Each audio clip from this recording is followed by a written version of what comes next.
You're listening to Arsenal for Democracy, episode 319, recorded on August 2nd, 2020. I'm your host, Bill Humphrey. Joining me on the line from Idaho, as always, is Rachel. Hi, Rachel. Hi, Bill. And on the line from D.C. is Kelley. Hi, Kelley. Hi, Bill. Hi, Rachel. We're talking this week about the United States Postal Service. We're going to talk first about the current crisis that you may have heard about. This is something that's been talked a lot about on social media, but it's sometimes hard to piece together what's actually happening from that. So we figured we'd go into a little bit more detail about that. And then we're going to obviously do what we do best on this show for the past couple of years, which is take a deeper dive into the history of that thing. So we'll talk about the history of the Post Office Department and the United States Postal Service. So, Rachel, let's start with you. Can you give me kind of an overview of both the current sort of political crisis or whatever at the post office and also how we got here from the past, we'll say 17 years, and then, before we get into the longer history before that? Yeah. So as some of you may have heard, there's a new Postmaster General, Louis DeJoy. And he was kind of brought in as a crony of Trump, kind of a business guy. He was in the logistics business before becoming the new Postmaster General. And it sounds like, from what postal workers are saying, and the Postal Workers Union is saying, he's really trying to turn to run USPS as a business, not a service, not a valuable service that it is. So one of the first things he did is he has started to cut overtime. And as the coronavirus pandemic rages on, package and parcel shipments have increased dramatically. Right now, post offices are swamped, and at the same time, there's a lot of postal workers out sick due to the coronavirus, and there just isn't the staffing to replace them. So there's a delay in deliveries because DeJoy really wants to he wants to prioritize shipping like Amazon packages over other first class mail, things like letters and other first class packages. So this is really bad because a lot of veterans and disabled people receive their medications by mail. A lot of people are waiting for benefits checks. I saw a whole bunch of people waiting on unemployment checks, workers' compensation checks. Just any checks that's going through the mail is being delayed in certain neighborhoods. It definitely seems to be kind of a piecemeal patchwork. So some areas are getting affected way more than others. I saw on Twitter, Philadelphia is getting hit really badly because it is getting battered by the coronavirus pandemic. They're having a lot of staffing issues, and mail is just piling and piling up, and there's nobody there to deliver it, especially without going into that overtime. At the same time, there's also been a steep drop in first class and marketing mail. Kind of that junk mail is the bread and butter of the U.S. Postal Service. It's very profitable to ship marketing mail, whereas the margins are a lot narrower for parcel and package shipping. So right now, the post office is really hurting. The Treasury Department wants to make aid conditional on the Treasury Department overseeing U.S. Postal Service operations.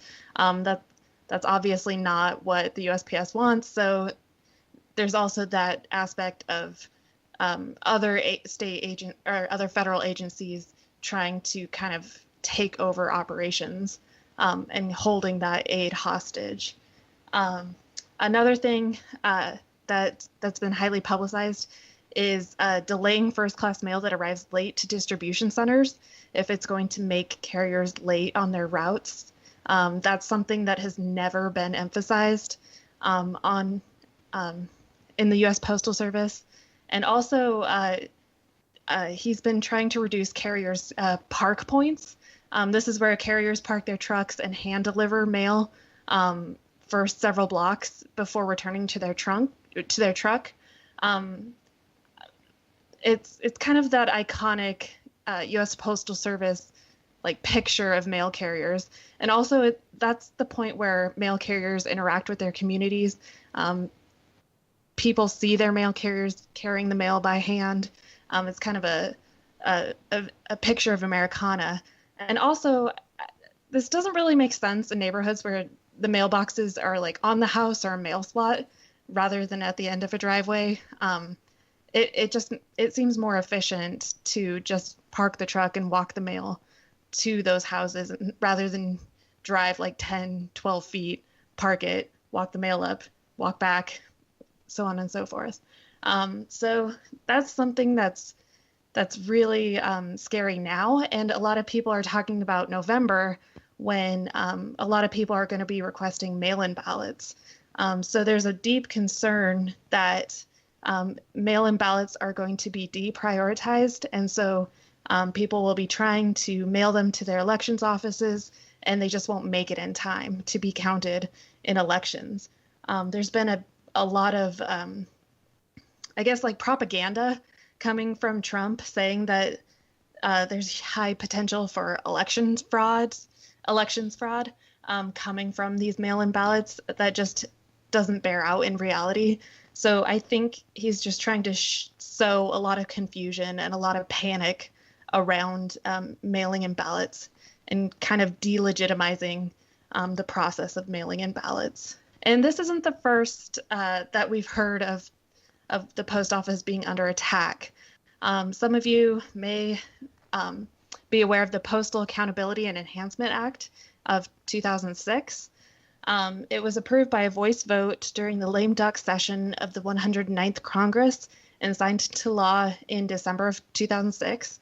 And what it did is it required the USPS to pre-fund retirement and medical benefits up to 75 years in the future, which is something that is not being asked of any other public or private entity. So the effect of this is between 2007 and 2016, the USPS lost $62.4 billion. The Inspector General of the USPS estimates that 54.8 billion of that was due to pre-funding retiree benefits. By the end of 2019, the USPS had $160.9 billion in debt. This is due to the growth of the internet, the Great Recession, and also prepaying for employee benefits. Mail volume decreased from 97 billion to 68 billion items from 2006 to 2012. And the employee benefits cost the USPS about $5.5 billion per year. USPS began defaulting on this payment in 2012, and this has been further exacerbated by the COVID-19 pandemic.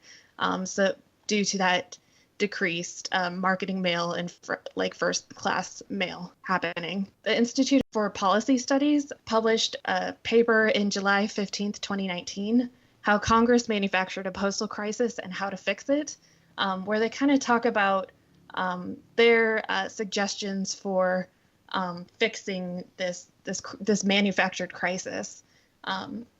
They stated, if the costs of this retiree healthcare mandate were removed from the USPS financial statements, the post office would have reported operating profits in each of the last 6 years.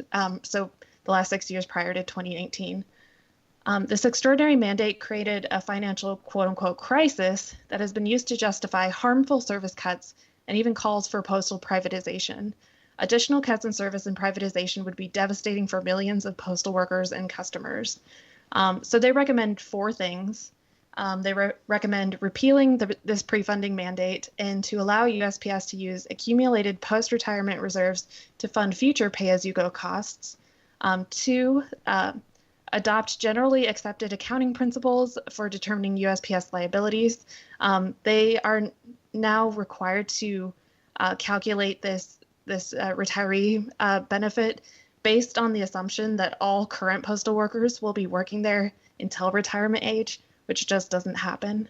Their 3rd suggestion is Medicare integration for future postal retirees. So as of right now, retirees, or actually prior to 2019, postal retirees had the choice between using the federal health benefits program or Medicare once they reached age 65. And then in 2019, there was actually a bill that passed the House and the Senate that did integrate Medicare into postal retiree benefits. So I'm not sure what the effect of that is yet. That probably remains to be seen. And four, they suggest eliminating the requirement to invest solely in Treasury bonds, which I was unaware that that this requirement existed. You don't really see that in any other retiree or pension scheme. There's a lot more leeway into what entities are allowed to invest in. So I think that requirement would really help, because then they would be able to pick and choose the bonds and funds that they can put money into, and probably have a better return rate than Treasury bonds. Right now, there's bills in the House and the Senate called the USPS Fairness Act. The House bill did pass. However, the Senate bill is stuck in the Committee of Homeland Security and Governmental Affairs. So it's probably not going to go anywhere this session. But if you have senators in this committee, I would encourage you to start bugging their offices, or also encouraging your senators to co-sponsor the USPS Fairness Act. So that's kind of a big picture overview of why the USPS is hurting right now. All right. So, Kelley, you did some research about sort of public opinion on the USPS and some of the obvious benefits that the Postal Service brings. And, we'll talk more about the historical benefits, but there's still a lot of present day benefits, contrary to what some people thought was going to happen with, the age of email and all of that, where, it'll all just move online and there won't be any need for mail anymore. So I think one of my concerns, as we listen to Rachel's telling of the current moment, is that we're entering a cycle where a public service, in this case the post office, is underfunded, and then it becomes underperforming, and then people don't like it, so they continue to underfund it.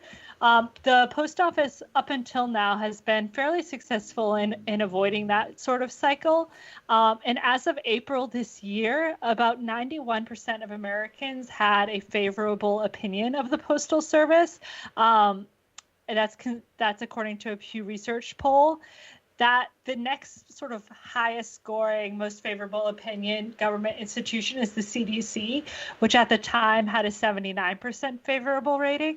So you can see sort of just how well liked the U.S. Postal Service is and how trusted it is.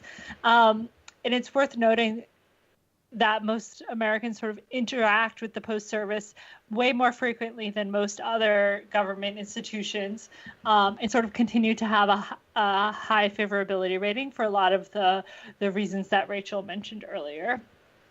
One fact that I was really surprised to learn was that 48% of the mail is actually in the whole world is actually handled by USPS, which I think just goes to show the sort of the scope of the work that they do, and the importance of it not only to the U.S. economy, but to the world economy. A lot of people, individuals and businesses, rely heavily on the Postal Service. A couple of years ago, Urban Institute tried to think about a framework for considering the value of the Postal Service, and specifically a social framework. As we think about the Postal Service, I think it's worth noting that, in my opinion, the goal shouldn't be to make it profitable. The Postal Service does a lot of things which are like unprofitable.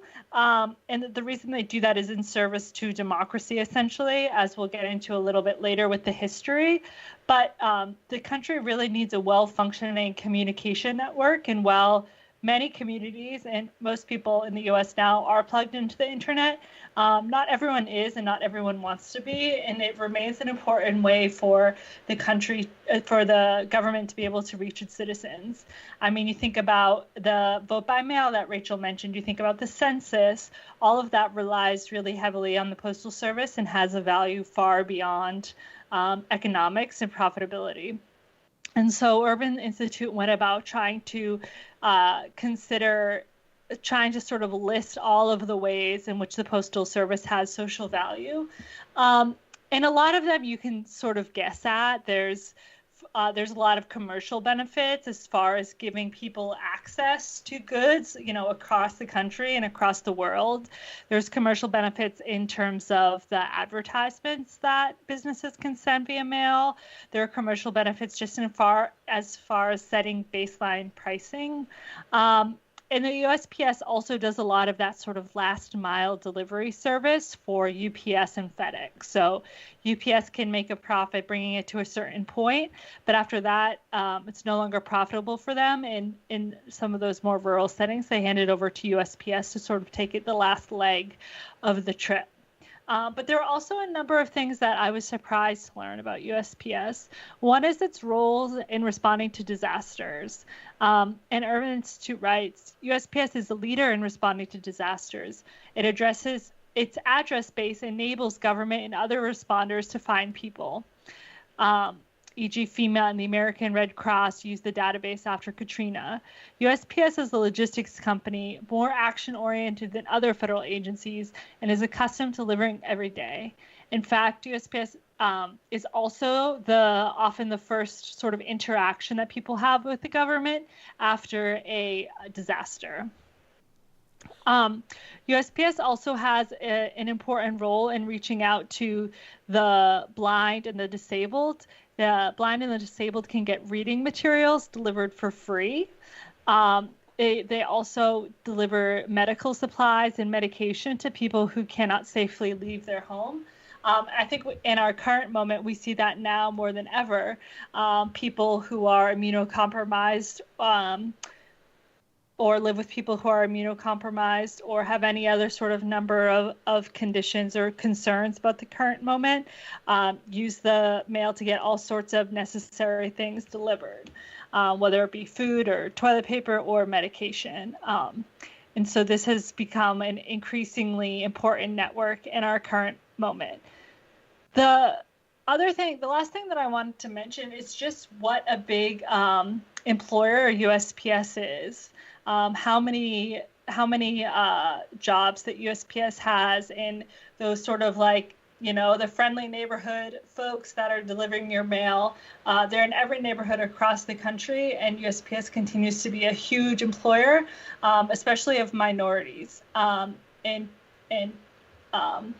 historically has been for quite a while. So as we think about the value of the post office, I think it means a lot to a lot of people and a lot of marginalized populations. And it's important that we recognize it as an institution of democracy and not just a business like we might want to think about it. It's not really comparable to FedEx or UPS because it serves a number of other roles for our country. So as Kelley just said, the postal system in the United States has many different functions beyond just the ones that you would obviously think. And fundamentally, based on the functions that Kelley just described, we as a people deserve a government postal service that works for all of us, that is not for profit, that is acting on behalf of the government, on behalf of all of us as citizens, as residents, whether we're citizens or not. This is something that we deserve as a society. The great news is that a lot of the functions of the Postal Service are very profitable and always have been profitable. And in many, there's been ups and downs over the years, but in many ways, if you take away some of the unnecessarily applied political burden, some of which Rachel talked about, there are things that the Postal Service could be doing that actually would be keeping it net profitable year over year, if that was something that, you felt like we needed to have the thing entirely self-funding. But as Kelley just said, there's also a case to be made that doesn't necessarily need to be the focus because there's so many services that are provided to the American people and making sure that there's some non-private entity that's delivering their censuses, delivering their ballots, things like that. That we deserve to have a public system remain in place. So we're going to talk now about the history of the postal system in the United States. From 1970 onward, it's the United States Postal Service, USPS, as we know. Before then, it was the Post Office Department, the United States Post Office Department, which was a cabinet level position. Now, of course, before the U.S. Constitution was created, under the Constitutional Congress system, folks like Ben Franklin and some others were pushing really hard to develop a intercolonial postal system so that you could, send a letter between like Massachusetts and Philadelphia or something like that. Because previously the royal system of mail delivery was not only very expensive, but also was fundamentally geared toward sending mail from the colonies back to the home country in Britain. It was not really geared toward sending mails within colonies and between the colonies of what became the 13 colonies of the United States. So it was a very early priority for them to set that up, as I think most people are familiar.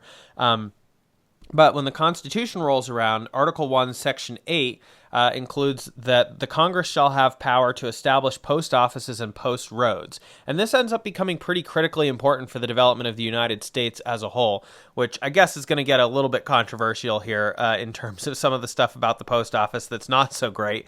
But this initial framing in the Constitution was fairly quickly reinterpreted in 1838 to include railroads. So post roads also meant railroads.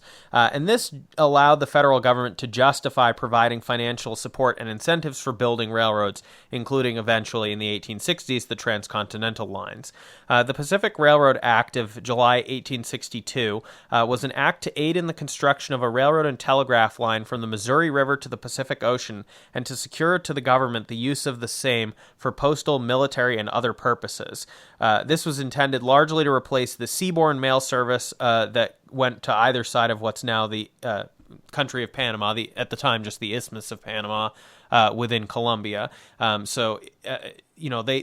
was some limited stagecoach service, and very briefly there was the Pony Express for maybe a couple of years or so.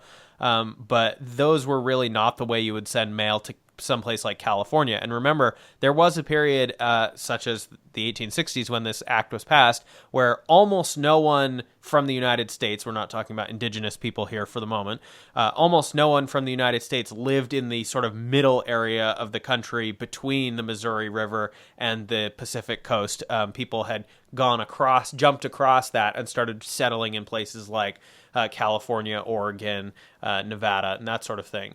And so for the most part, if you were sending a letter, it just made more sense timing-wise and was actually faster to put it on a boat across the Caribbean to Panama, and then from Panama up the coast of Mexico to California.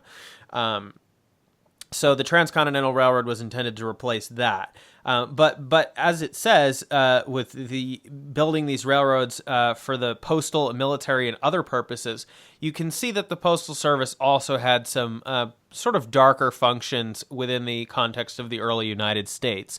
So there was some interesting stuff on one of the Wikipedia articles actually about the United States Post Office Department, some analysis that various scholars have provided that I thought was interesting, which was on the role of the post office in American nationalism and political consolidation.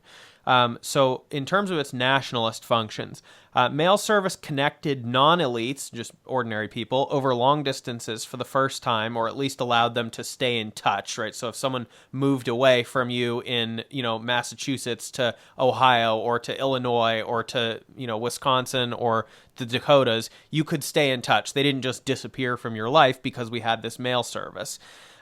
This was essential for a settler colonial project that was expanding rapidly west. It was also essential for developing a shared identity instead of purely regional or local identities. Obviously, we talk a lot in the early American history about like the sectional crises and sectionalism in the United States. So there definitely was very strong regional identities, but it is possible that if you hadn't had something like the mail service, you could very easily have never really developed a coherent identity as the United States. Maybe the United Colonies would have remained extremely loose. They would have had like their Articles of Confederation, Continental Congress stuff just sort of persist for some of their common defense or common foreign policy or something like that. But there would never have been maybe some sort of national interior policy and things like that.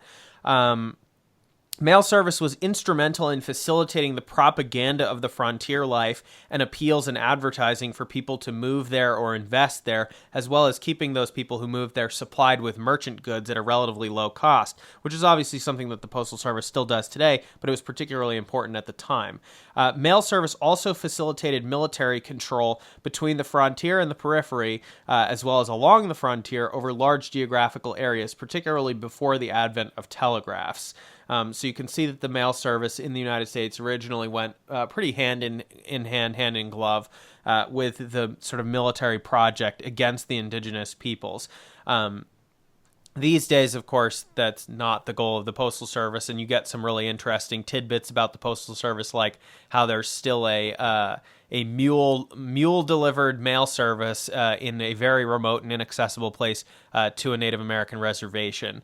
And so that's a sort of a different outlook, but originally we should acknowledge that in the first half of the 19th century and part of the second half of the 19th century, a major aspect of the Postal Service had to do with facilitating the military and settler projects against the indigenous people.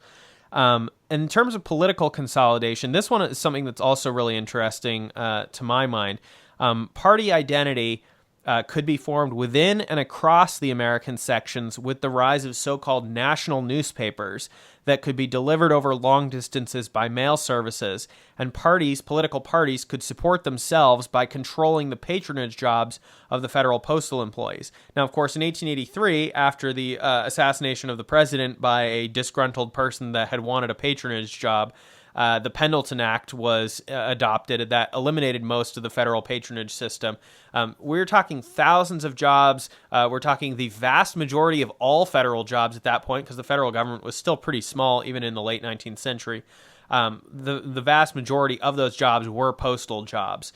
But before then, before the Pendleton Act finally replaced those, partly because the unqualified people with no postal experience were pretty unhelpful to running the postal system. And at that point, the mail clerks, like the lowest level employees, had to be pretty qualified and have met all kinds of benchmarks, like memorizing all of the post offices in the United States and stuff like that. Because there weren't zip codes and things. This was a period before the Pendleton Act where the political parties could get a paper from New York delivered anywhere in the country to know what was going on with the broader party. In addition to all the little local newspapers, you could have the local newspapers delivered locally by the Postal Service. You could have these politicians that would otherwise just potentially be like little, having little fiefdoms in their little area, kind of like what we'd see in Europe. Instead, they could form this sort of national super identity where you could have a national Democratic Party, a national Republican Party, that sort of thing. So the Postal Service was pretty instrumental, again, in consolidating across those sectional lines. One of the interesting sort of innovations, as we talked about with the railroads being critically important to the Postal Service, is railway post offices. These were rolling post offices that could both pick up in each town en route and sort mail while traveling, so that it did not have to be, as it had previously been done, routed to central processing facilities. Like, you could have had a system where all of the mail in the country that wasn't local mail or whatever had to go to like Washington, D.C. or something like that and then get sent back out. There are any number of ways that it could have been handled in a very complicated manner, but instead they came up with this other way of doing it. Now, of course, mail, in terms of not processing it, but just moving it like freight, mail had been carried by train in Britain since the 1830s, and for some time informally or semi-formally in the U.S. not long after that. Dedicated mail cars, however, were introduced in the United States in 1862. Rolling mail sorting cars were devised in the U.S. in 1864, apparently by a postal worker, who realized that it could be handled more efficiently along the intermediate route rather than just shipping long-distance mail like it was freight. So, of course, if you know that you have a letter that's not for a town that's on, a stop on your train route, but maybe it's a little bit off of that on another branch line, you could have a postal worker pick up the mail in one town, take it to another town, and have it get dropped off in that town to be put on a different train to go, off of the main line and deliver it to that other town. And that avoids the need of having a central processing facility or unloading it at some specific, warehouse and sorting it there and then putting it back on trains and so forth. Again, it required a pretty significant level of talent to be able to do this, though. You had the guys crammed into these postal cars, frantically sorting mail as fast as possible between stations that they had picked up, and they had to know where pretty much every single post office in the country was. There would be all kinds of tests where if you got like below a 96% proficiency or whatever, they could fire you, because you needed to have this just immense level of skill to be able to do this. So mail handling became a prestige, although often money-losing business for American railroads. We talked about this a bit before, I think, on a previous episode when we were talking about railroad rate shipping wars for freight and that sort of thing. In the Road of the Century book from 1947 by Alvin F. Harlow, which we talked about on that episode, railroads like the New York Central and the Pennsylvania Railroad began running postal cars or even entire postal trains on behalf of the U.S. Postal Service at a revenue loss, especially being on the hook for maintenance costs for those cars. And this was very unprofitable compared to private express delivery services who also shipped with them, but it was very profitable for the U.S. Postal Service and helped keep the costs down for consumers. For a couple of decades, you could spot a mail car easily because it would be this gleaming white car, but eventually they painted them to match the specific railroad's colors. Then another sort of interesting innovation in 1867 came with high-speed mail sack grabbers, so the local mail could be picked up without even stopping an express train as it passed through the station at about 70 miles per hour or more. They would bundle up all the mail that was going to that station they were going through without stopping, and they would hurl it out of the train as hard as they possibly could as they went whipping through the station, and they would have this arm that would swing out from the car and grab this sack of mail off of like an arm that was hanging on the station very loosely, and it would swing the mail into the car and drop off that sack, and then they would proceed to sort that mail and so forth. Mail cars also had a slot on the side so that if they did stop at a station, people could walk up to them like you would do with a mailbox today and just put the mail in. And that made it very convenient. People would really liked doing that to get the mail there faster because, you know, if you actually went to the post office, then the post office has to take it to the train, and maybe they don't do that until the next day. So you could potentially save some time by just going to the station when you knew the train was going to be coming by and stopping there. And maybe it would only stop there for a couple of minutes, but you could put your mail in and it would get there faster. Between 1942 and 1977, the USPS did gradually phase out rail mail cars, particularly after regional machine sorting centers were established. So they finally did eventually go back to the model of having specific offloading locations and warehouses and so forth where they would sort things. And we're not going to get into it a huge amount today. We might actually come back to this topic because there's a lot of interesting Postal Service history that we could get into that we didn't have time for in this episode. But there basically was a big problem, especially after sort of computerization began in major corporations where suddenly they were sending out all these, automated things like here's your billing information and that sort of thing. The mail started to go way up in terms of volumes. You also had a lot more catalogs and junk mail and type of things. And so in that period from World War II until, the 1960s or so, you started actually having such high volumes of mail that it was very difficult for the mail workers to process stuff without the assistance of machines. And so things like the mail cars just became impractical because the volume of mail that was being sent was not capable of fitting into these cars and having individual people sort them. And so it was just easier to offload them to these sort of warehouse locations and have some machine assistance on some of that gradually, especially after the 1960s. In 1967, the USPS ended other contracts for rail transport of mail, opting for air freight mail or trucking instead. Sometimes, occasionally after the 1970s, you would get bulk or commercial or catalog type mail being shipped as freight by rail between processing centers because it was so heavy. It was too heavy for the trucks and the planes to transport efficiently, but you could just throw it on a train and have a whole car full of catalogs and things like that. but that wasn't like a mail car sorting them or anything. The USPS had previously had some postal boats, like steamboats or lake boats, things like that, that were under the aegis of their rail program for delivery to like rural, lake, or riverfront communities. That ended in 1978 as well. Airmail had been a huge thing. We talked about that on a previous episode. The U.S. government made a huge investment all over the country in airfield and air navigation infrastructure across the country to make the postal delivery system by air possible.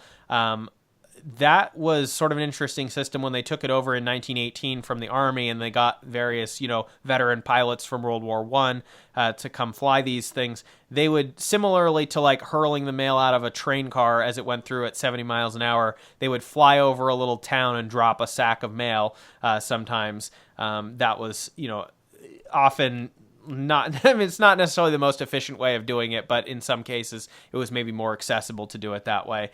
But when we talk about airmail today, we're really talking more just about like putting a pallet of mail on a, cargo plane or something.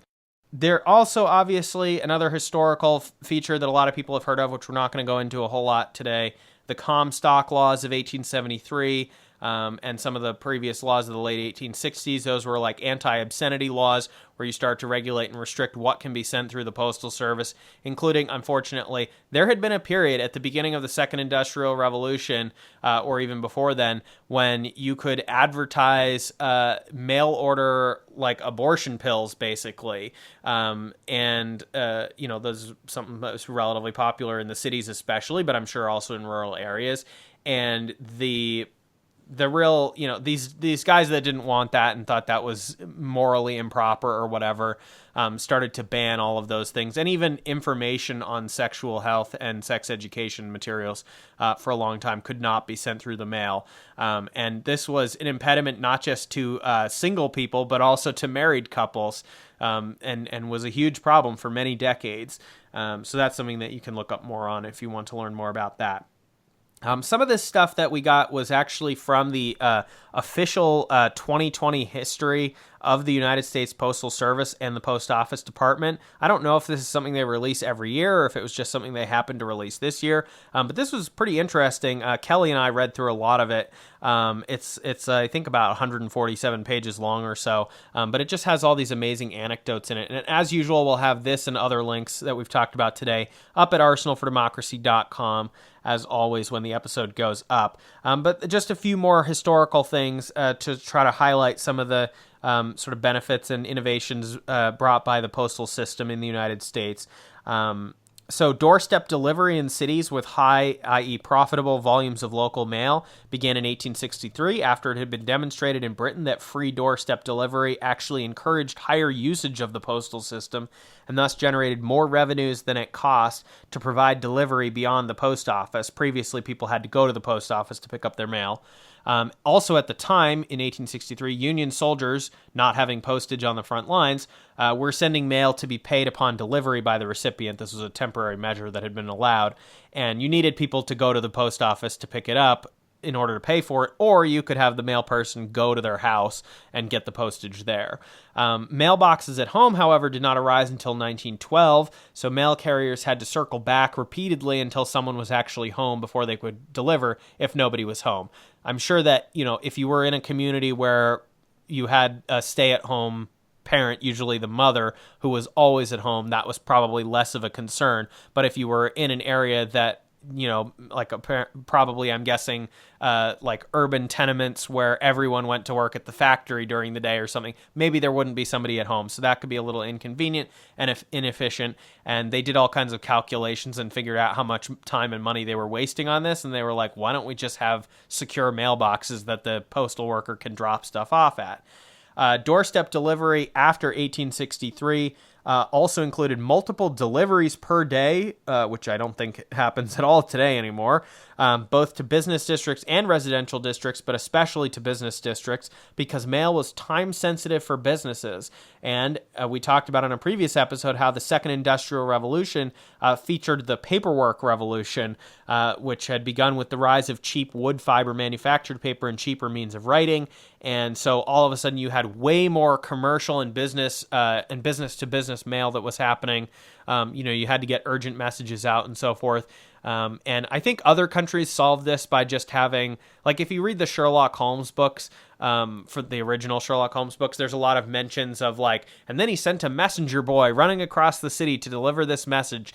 But in the United States, the way this was typically handled, which, probably unleashed a huge amount of commercial potential, was to have the post office have multiple deliveries during the day. So you could send mail across the business district to some other company to work something out. And remember, there is a period between the advent, before the advent of the telephone, and also people didn't necessarily want to send telegraphs, because that's not a convenient way either. You still have to have someone usually bring it to you to read it to you if you're not actually at the telegraph's outpost. So there was a period of a couple decades, or at least a decade or so in the Second Industrial Revolution, where it was really important to have this mail service. The multiple deliveries per day continued until the 1920s, when the process of scaling back on and off over several decades reduced the number of deliveries to businesses and residents. Multiple deliveries were gone completely by the 1990s.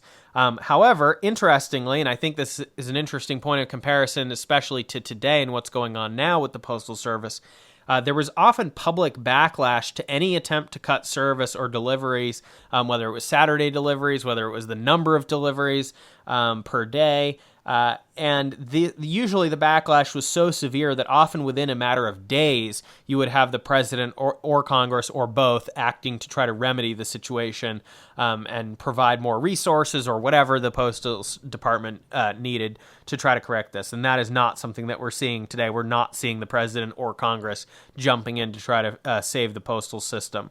Rural free delivery was another important change, RFD. This had some positive effects and some negative effects. This extended free doorstep delivery to rural areas in 1899 after nearly a decade of debate and controversy over the idea. The doorstep delivery in the urban areas had been very profitable because there was a ton of local mail and a high enough volume of mail to justify it. Rural mail, again, we run into that persistent problem of not necessarily having the volumes to justify it, and so they had this very big debate on it because they knew it wasn't going to pay for itself, unlike the doorstep delivery in the urban areas. The rural service led to the creation of the Postmaster General approved mailboxes before they were introduced in cities. Basically, you didn't want your stuff to get rained on or snowed on or whatever out in the country, and you didn't want to get the animals getting into it, etc. So you had to have these sort of lock boxes, and that eventually led them to introducing mailboxes in the urban areas as well. The rural service was also the initial model deployed in early suburbs. In 1910, a narrow majority of the U.S. population lived in rural areas, but I think that may have also included those early suburbs. And if I had to guess, I would say, again, some of the sort of suburban life is made possible only by the existence of the United States Postal Service and this rural free delivery program. They would have had to organize their suburban communities differently and probably much more densely early on if it had been not covered in that way, is my guess. I don't know. That's just my sort of take on it. In 1890, just so that you're aware of sort of the statistics we're talking about, so you can see why a lot of this stuff was paying for itself, at least in the urban areas, the post office delivered over 4 billion pieces of mail back in 1890. So people sometimes wonder, like, well, the postal rates are so low. How does it pay for itself? How is it profitable? And it's because of the absolutely huge amounts of volumes of mail. And even after the sort of decline with the internet age, we're still seeing a pretty significant amount of mail being sent, even setting aside packages. In 2000, the Postal Service delivered 207.9 billion pieces of mail, and that was down to 142.6 billion in 2019. And then, Kelley, you wanted to mention briefly, before we go back to Rachel, about one other innovation from the postal system. Yeah, so in part of the history of the postal system is really the history of creating such a ginormous logistics system. And one of the things that was created that we now, or I now anyway, take for granted, are zip codes, which were only introduced in 1963. But as Bill mentioned, due to the huge volume of mail, and especially with the advent of cheaper paper and sort of the printing out of bank statements and all the other sorts of things we get, it became impractical for the system to rely on people knowing every single post office there was in the United States. And so the zip codes was created as a tool to help improve the efficiency of the system, and then later led to other possible innovations like the sort of the automation of the process. But really, it goes back to sort of thinking about USPS as a giant logistics company for the nation, and really building this database of addresses and this system of zip codes, which now other mailing companies rely on as well. Yeah, so one of the other things that happened as the zip code system was created, and you started gradually getting to a process where you could potentially mechanize it, although the postal system was pretty slow on the uptake on that. The big challenge that a lot of the postal workers were finding themselves in was that even despite some of these innovations that were happening, they were getting totally overwhelmed. It was not just a matter of, hire more people. It was that the volumes were becoming astronomical in the 1960s. The facilities, the physical facilities, were no longer big enough to support much of the stuff that was happening and so forth. And they were just becoming totally overwhelmed, right? You didn't have enough places for the workers. You didn't have enough places for the mail. It was hard to get things processed quickly. And it was becoming a huge mess. So there was growing discontent over the course of the 1960s, and there was clear to federal leaders and the federal government that some sort of change needed to be made. Now, this is the era that, under the Nixon years in the late 1960s, early 1970s, when you could have potentially gone in the direction, and this was floated at one point, of doing it like Amtrak, where you spin it off. It's no longer a government agency. I mean, in the case of Amtrak, they were taking it over from private companies. But the Postal Service, they thought, well, maybe we'll spin it off. It won't be a government agency anymore. It'll just be this sort of public corporation that's then kicked around like Amtrak is and doesn't necessarily get the resources it needs, that sort of thing. And fortunately, that's not what ended up happening. But a lot of that had to do with pretty direct pressure from the workers themselves. So, Rachel, could you talk to us a little bit about the postal strike of March 1970 and the reorganization of the post office department into the United States Postal Service? Yeah, so the U.S. Postal Strike in 1970 was an 8-day strike by federal postal workers in March of 1970. So the strike began in New York City, where working conditions were really unhealthy and unsafe. The American Postal Workers Union president at the time, Mo Biller, described Manhattan post offices as like, quote, dungeons. They were dirty, stifling, too hot in summer and too cold in winter. So also management was just haphazard, and unions were really weak at the time. Postal union lobbying of Congress to obtain higher pay, better benefits, and better working conditions just weren't working. So at that time, there was a congressional decision to raise the wages of postal workers by only 4%. And at the same time, Congress raised its own pay by 41%. So that really angered a lot of postal workers. And they actually struck illegally. They weren't allowed to strike, and it became the largest wildcat strike in U.S. history. It was mostly localized to New York City, but it did spread to some other cities in the following 2 weeks. So one thing to note is that at that time, the post office had a lot of Black workers, and this proportion increased as white people left postal work in the 1950s and 60s for better jobs. So it was just a bunch of marginalized people just really getting put upon by the federal government, and just getting more and more upset about the low wages and poor conditions. And at this time, they could look to the civil rights movement as kind of a guidelines on how effective demonstrating was and civil disobedience. They did strike for 8 days. However, President Nixon brought in the National Guard to deliver mail. They obviously wouldn't be as successful at it just because of the logistical issue. They were untrained, they were unqualified.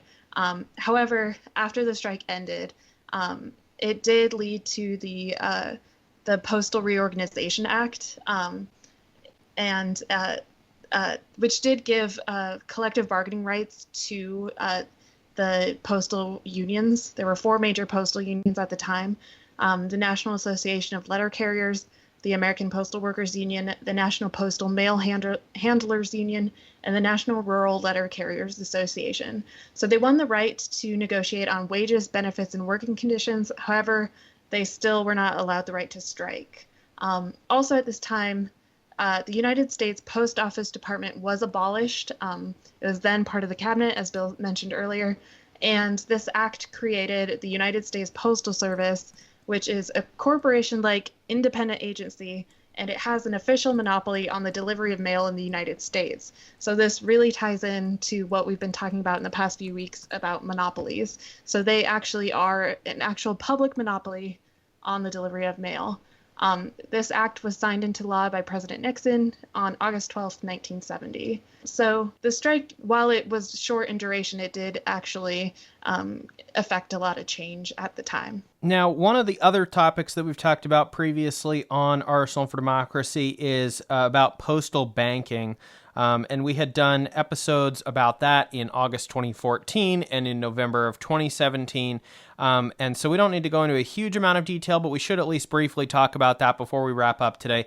Rachel, could you sort of recap the history of postal banking? Because it's not just a proposal to bring it back now. It's something that was a pretty significant force in American life for a period of U.S. history. Yeah, so from 1911 to 1967, we did actually have a postal savings account system, or postal banking.